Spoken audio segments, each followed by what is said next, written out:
MS news ప్రేక్షకులకు నమస్తే. నేను మీ మండల సంజీవ.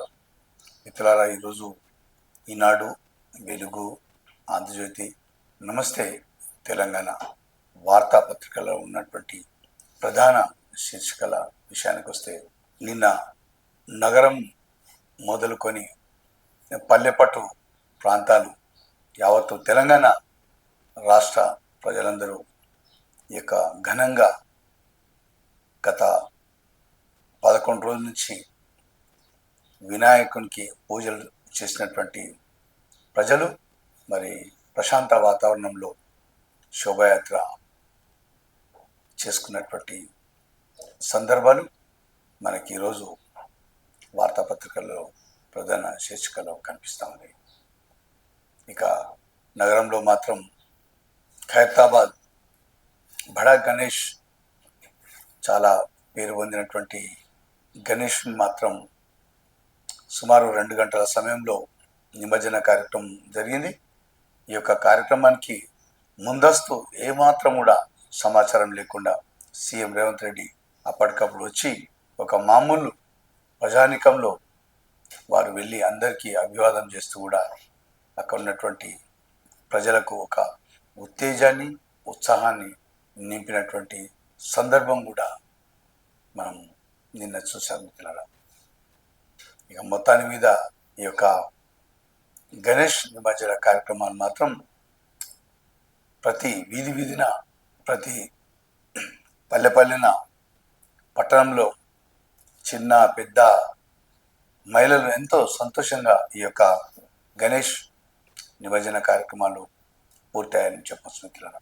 లండన్ నుంచి తిరిగి వచ్చినటువంటి హరీష్ రావు నిన్న శంషాబాద్ ఎయిర్పోర్ట్లో మాట్లాడుతూ కవిత చేసినటువంటి ఆరోపణలపైన స్పందిస్తూ, నేను ఎలాంటి అవినీతి అక్రమాలకు పాల్పడలేదు, మరి ఆమె విజ్ఞతకే వదిలేస్తున్న నాపై ఆరోపణలు మాత్రం పూర్తిగా నిరాధారం అని చెప్పేసి వారు చెప్పినటువంటి సందర్భం కూడా చూసాము. అదేవిధంగా అక్కడి నుంచి నేరుగా ఎర్రవల్లి ఫామ్ హౌస్ వెళ్ళి కేటీఆర్తోని విడివిడిగా వారు చర్చల్లో పాల్గొన్నట్టు కూడా ఈరోజు వార్తాపత్రికలో సమాచారం ఉంది.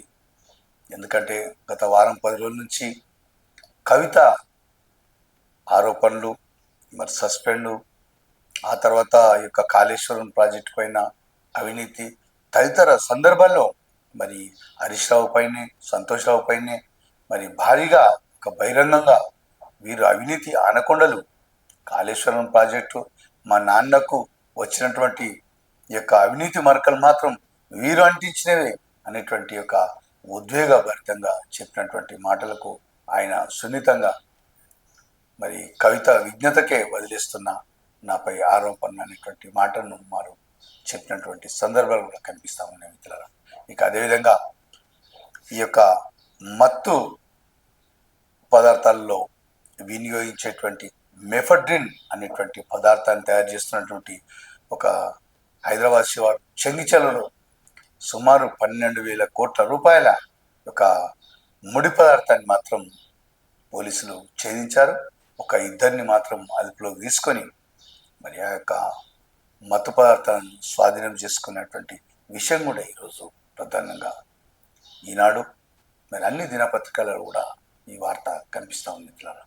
ఇక ఆంధ్రజ్యోతి ప్రధాన పత్రిక విషయానికి వస్తే, ఇటీవల భారీగా తగ్గించినటువంటి జిఎస్టీ పైన యొక్క ఆటోమొబైల్ రంగానికి సుమారు 1 నుంచి 2-3 లక్షల వరకు యొక్క కార్ల తగ్గింపు ఉంటుంది. మరి ఆ యొక్క విషయం పైన ఒక పెద్ద వార్త కూడా ఈరోజు ఆంధ్రజ్యోతి పత్రికలో ప్రధానంగా కనిపిస్తూ మిత్రులారా. ఇక నమస్తే తెలంగాణ వార్తా పత్రిక విషయానికి వస్తే, యూరియా పైన పచ్చని పొలాల్లో యూరియా చిచ్చు అనేటువంటి వార్త ఈరోజు ప్రధానంగా కనిపిస్తోంది. ఇక ఈ పత్రికల్లో కూడా ఈ యొక్క చల్లపల్లిలో జరిగినటువంటి ఒక మత్తు పదార్థాలకు సంబంధించినటువంటి వార్త కూడా ఈ యొక్క నమస్తే తెలంగాణలో ప్రధానంగా కనిపిస్తుంది మిత్రులారా. ఈరోజు ఈనాడు పత్రికలో ఉన్నటువంటి ప్రధాన అంశాలు ఒకసారి చూద్దాం. వయసు ఎంత కాదు, బలమెంత, వయసు ఓ సంఖ్య, వృద్ధాప్యం ఓ భావన, శక్తివంతమైన శరీరం, చైతన్యవంతమైన మెదడు ఏ వయసులో అయినా సాధించవచ్చు అనేటువంటి విషయం సంబంధించినటువంటి వార్త ఒకటి ఉంది. ఇక ఆహారం మార్చేద్దాం, నెమ్మదిగా కదులుతూ గుంజీలు తీద్దాం, అప్పుడప్పుడు పరుగు అనేటువంటి వార్త ఒకటి హెల్త్కి సంబంధించినటువంటి బులెటిన్. మిత్రుల, ఈరోజు ఒక ఉరుకుల పరుకుల జీవితంలో ఎవరు కూడా వ్యాయామం కానీ ఆ యొక్క శారీరక శ్రమ ప్రతిదీ కూడా యంత్రాల మీదనే మనం ఆధారపడి జీవిస్తున్నటువంటి తరుణం ఇది. ఎందుకంటే ఈరోజు ఏసీ ఉన్నటువంటి వ్యక్తులు కూడా ఇంట్లో కూర్చొని రిమోట్ తోని వాళ్ళు ఏసీని ఆపరేట్ చేస్తున్నటువంటి విషయం మీకు అందరికి తెలిసిందే. మరి గతంలో మాత్రం వెనుకటి రోజులలో ఎక్కడనో దూరం నుంచి బావులకాడికి వెళ్ళి మరి నీళ్లు కూడా చేదుకొని తెచ్చేది. ఈరోజు మాత్రం ప్రతిదీ అంతా మిషన్ల మీద, యంత్రాల మీద. ఒక మనిషి యొక్క శైలి ఏ విధంగా వెళ్ళిపోయిందంటే యంత్రాలకు శరీరాన్ని అప్పయ్యేటువంటి పరిస్థితికి వెళ్ళిపోయింది. దాని మీద మరి శాస్త్రవేత్తలు కానీ, ఒక డాక్టర్ బృందం కానీ ఒక ఆందోళన చెందుతూ మరి శరీరానికి సంబంధించినటువంటి వ్యాయామం లేకపోతే మాత్రం ఈ యొక్క డాక్టర్లకు భారీగా స్లాబ్ బై స్లాబ్ మనం డబ్బు చెల్లించుకోవాల్సి వస్తుంది. తస్మాత్ జాగ్రత్త అనేటువంటి విషయాన్ని హెచ్చరిస్తారు. మరి మీరు కూడా పాటిస్తారని చెప్పి ఆశిస్తున్నాం మిత్రులారా. సచివాలయం సమీపంలో సాగుతున్న ఖైరతాబాద్ మహాగణపతి శోభాయాత్రకు తిలకించేందుకు పోటెత్తిన భక్తులు. ఇక జనపతి బప్ప మోరియా కళ్ళ పండుగ గణేశుడి నిమజ్జనం. ఇక భక్తులతో కరచాలం చేస్తూ సెల్ఫీలు దిగుతూ గుసేసార్ని ఆకస్మికంగా సందర్శించిన సీఎం, సామాన్యుల నిమజ్జన వేడుకను వీక్షించిన రేవంత్ రెడ్డి అనేటువంటి వార్త ఒకటి ఉంది. మరి ముందస్తు సమాచారం లేకుండా వచ్చి ఒక బాలునికి మాత్రం కరచాలం చేస్తున్నాం. బడా గణేశుడు మాత్రం ఇక ఖైరతాబాద్ గణేశుడు సుమారు 2 గంటలకు నిమజ్జన కార్యక్రమం పూర్తయింది. నిమజ్జనం కార్యక్రమాలు ఒకసారి చూద్దాం. చల్లపల్లి చెరువులో షామిర్పేట పెద్ద చెరువు వద్ద మరి డప్పులు డోల్తోని వాళ్ళు స్వాగతం చేస్తున్నారు. అంతిమంగా నిమజ్జన కార్యక్రమం. ఇక గంగమ్మ ఒడికి చేరుతున్న గణనాథుడు ఇక్కడ కారుపై కొలువు తీరుతో కారుపైని తీసుకొచ్చారు. ఉప్పల్ నల్ల చెరువు వద్ద దేవరాంజలో వినాయక మండపంలో ఎంపీ ఈటల రాజేంద్ర నాయకులతోటి. ఇక హైదరాబాద్ చెరువు వద్ద ఏకదంతుడైనటువంటి వార్త. ఉప్పల్ ఇలా ఉంది. ఉప్పల్ పద్మావతి కాలనీలో ఉట్టి కొడుతున్నటువంటి వార్త. ఇక చెంగిచెర్ల దత్తాత్రేయ నగర్ లో ఈ విధంగా ఉంది. ఇక ఉప్పల్ బగాయత్లో ఈ విధంగా వినాయకుని ఊరేగింపు. ఇక షామిర్పేట పెద్ద చెరువు వద్ద చిన్నారులు ఏం కాదు పూల రథం ఈ విధంగా వాళ్ళు ఊరేగింపు చేశారు. ఇక బ్యాటరీ వాహనాలను కూడా ఇట్లా తీసుకుపోయారు. షేక్పేటలో వెలుగులో ఏకదంతుడు షేక్పేటలో మళ్ళీ రావయ్య ఉండాలయ్య అటువంటిది. ఇక ఇక్కడ ఒక భక్తుడు తలపైన పెట్టుకొని చేస్తున్నాడు. ఆధ్యాత్మిక పులకింత అనేటువంటి ఒక వార్త ఈ విధంగా ఉంది. ఇక వాహనాల పైన కారుపై గణపయ్య జోరు కారుపైనే ఈ విధంగా తీసుకుపోయారు. అందాల దేవుడు నెమలిపించాల మాలతో అనేటువంటిది ఒక వార్త ఈ విధంగా ఉంది. ఇక సాంస్కృతిక సందడి స్వాగత వేదిక వద్ద బోనాలతో కళాకారులు. ఇక అన్నప్రసాదం కూడా బాగానే పెట్టారు. నందినగర్లో ఈ విధంగా ఉంది. ఇక అద్దులు దాటి బడా గణేష్ చూసేందుకు బారికెట్ల నుంచి వస్తున్న భక్తులు అనేటువంటి చూసేందుకు ఆతృతతోని బారికెట్లు తోసుకుంటూ వస్తున్నారు. డోలు వాయిస్తూ కళాకారులు ఈ విధంగా కూడా ఊరింపు చేశారు. ఇక కారు డిక్కిలో తరలి వెళ్తూ గణనాథుడు. కూకుట్పల్లిలో యువతుల కోలాటం అనేటువంటి వార్త ఈ విధంగా ఉంది. ఇక్కడ మూసాపేటలో ఈ విధంగా నిమజ్జన కార్యక్రమం జరుగుతుంది. Kukatpally KVHP colony Moosapet news today. పారిశ్రామిక వెలుగులు ప్రైవేట్ లో కొలువులు 2024లో 40,832 కోట్లతో 18 పరిశ్రమలు అనేటువంటి ఒక వార్త ఉంది. మరి చూడాలి మరి ఏ విధంగా ఉంటుందో. భారత్ అమెరికాలది ప్రత్యేక బంధమైనటువంటి వార్త ఒకటి ఉంది. నాపై కొందరు దుష్ప్రచారం చేస్తున్నారు, కవిత ఆరోపణలు ఆమె విజ్ఞతకి వదిలేస్తున్న మాజీ మంత్రి హరీష్ రావు అనేటువంటి వార్త ఈ విధంగా ఉంది. నిన్న లండన్ నుంచి తిరిగి వచ్చిన తర్వాత మరి ఎయిర్పోర్ట్లోనే మాట్లాడారు హరీష్ రావు. మరి కవిత చేసినటువంటి ఆరోపణలకు మాత్రం వారి విజ్ఞతకే వదిలేస్తున్న ఆరోపణలన్నీ నిరాధారం అని చెప్పేసి వారు ఖండించడం, ఆ తర్వాత కేసీఆర్ని కలవడం, ఈ విధంగా ఆయన యొక్క కార్యక్రమాలు జరిగాయని చెప్పచ్చు. 15న కామారెడ్డిలో కాంగ్రెస్ బీసీ డిక్లరేషన్ విజయోత్సవ సభ. రాహుల్ గాంధీ, ఖర్గే, సిద్ధరామయ్యలకు ఆహ్వానం. నేడు ముఖ్య నేతల సమావేశం, సభాస్థలి పరిశీలనటువంటి వార్త ఉంది.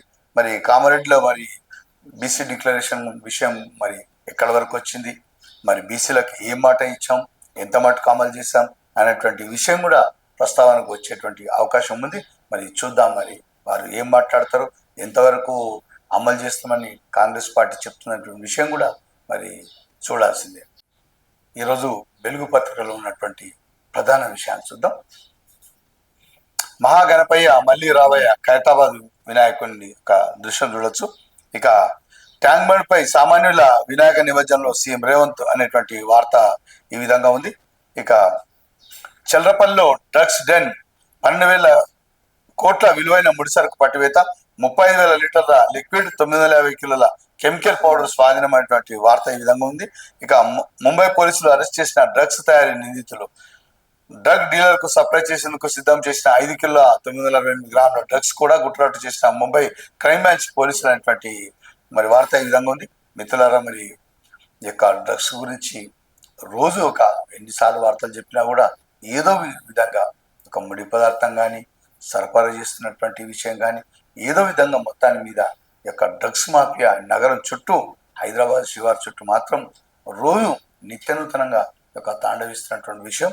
మరి యువతనే ప్రధానంగా ధ్యేయంగా ఈ యొక్క కాలేజీలు, స్కూల్స్ వారు ప్రధానంగా ఒక కేంద్రంగా చేసుకొని నడిపిస్తున్నటువంటి ముఠ మరి ప్రజల నుంచి కానీ, యువత నుంచి కానీ, తల్లిదండ్రులు కూడా కానీ మరి ఎప్పటికప్పుడు మాత్రం జాగ్రత్త తీసుకుంటే మంచిదని చెప్పొచ్చు.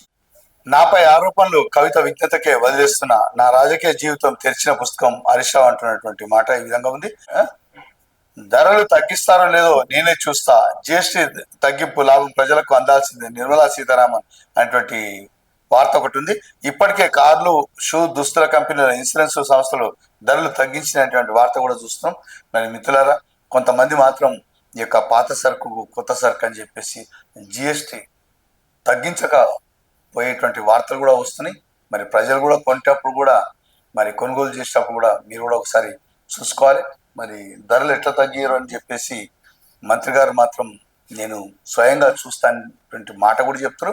ఈ యొక్క విషయం పట్ల వినియోగదారులు కూడా చైతన్యంగా ఉంటే మరీ మంచిది. సిబిఐ డైరెక్టర్కు అస్వస్థత, శ్రీశైలం దర్శనం కోసం వెళ్లిన సిబిఐ డైరెక్టర్ ప్రవీణ్ సూద్ శనివారం ఉదయం హైదరాబాద్ తిరిగి వస్తుండగా ఛాతీలో నొప్పి అస్వస్థత గురయ్యారనేటువంటి వార్త ఒకటి ఉంది. మరి డైరెక్టర్ ప్రవీణ్ సూద్ వీరే మరి ఎంక్వైరీ చేసేది రాబో కాలంలో కాళేశ్వరం కానీ ఈ యొక్క సిబిఐకి సంబంధించి. ఓకే, ఇక ఎర్రకోటలో 1.5 కోట్ల బంగారు కలశాలు చోరీ, ఢిల్లీలో ఎర్రకోటలో భారీ దొంగతనం జరిగింది. ఇక్కడ జైనుల మతపరమైన కార్యక్రమం జరుగుతుండగా పూజారి వేషంలో వచ్చిన దొంగ 1.5 కోట్ల విలువైన బంగారు కలశాలతో ఉడాయించినటువంటి వార్త ఒకటి చూస్తున్న మిత్రులారా. ఇక దొంగిలించినటువంటి సీసీ కెమెరాలో రికార్డ్ అయింది. బురదలో బ్యాక్టీరియా జాగ్రత్త, తెలంగాణలోను మొలియాయి డోసిన్ వ్యాధట. మరి ఈ విధంగా ఇక బ్యాక్టీరియా సోకితే ఈ విధంగా అవుతుంది, జాగ్రత్తగా ఉంటే మంచిదని చెప్పేసి. ఇక వానాకాలం సాగు 1.2 కోట్ల ఎకరాలైనటువంటి వార్త ఒకటి ఉంది. నేడు సంపూర్ణ చంద్రగ్రహణం ప్రపంచవ్యాప్తంగా ఆదివారం రాత్రి సంపూర్ణ చంద్రగ్రహణం ఏర్పడింది. ఇది 82 నిమిషాల పాటు కొనసాగుతుంది. ఈ చంద్రగ్రహణాన్ని ప్రపంచంలోని 85% మంది ప్రజలు చూడొచ్చు.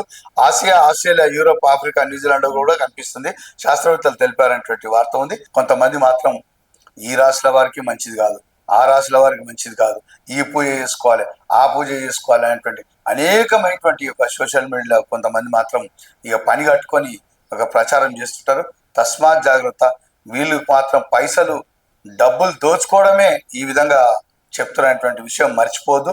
శాస్త్రవేత్తలు మాత్రం సంపూర్ణంగా కనిపిస్తుంది. మరి ఎలాంటి అద్దాలు అవసరం లేదు. ఇక దోషాలు, పరిహారాలు అనేకమైనటువంటి దుష్ప్రచారం చేస్తూ కొంతమంది కేవలం డబ్బును దృష్టిలో పెట్టుకునే మరి వార్తలు చెప్తుంటారు. తస్మాత్ జాగ్రత్త మిత్రులారా. ఈరోజు ఆంధ్రజ్యోతి పత్రికలో ఉన్నటువంటి ప్రధాన అంశాలు చూద్దాం. నిమజ్జనం ప్రభంజనం ఈ వార్త.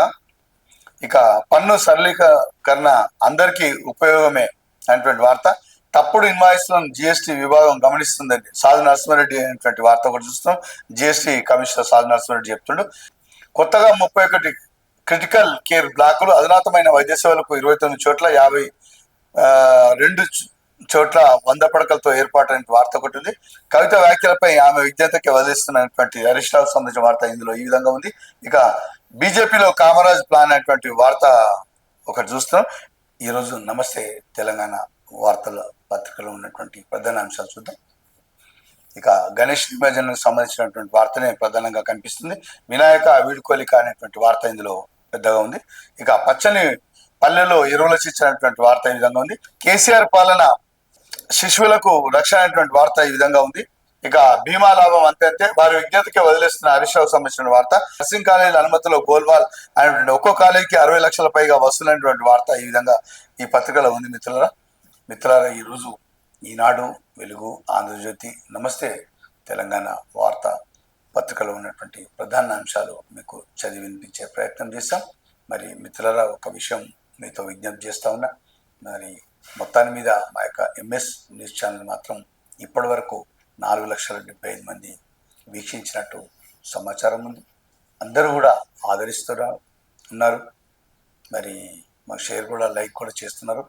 మరి సబ్స్క్రైబ్ మాత్రం కూడా చేయాలని చెప్పేసి మీతో మరోసారి విజ్ఞప్తి చేస్తాను. మిత్రులారా, నమస్కారం.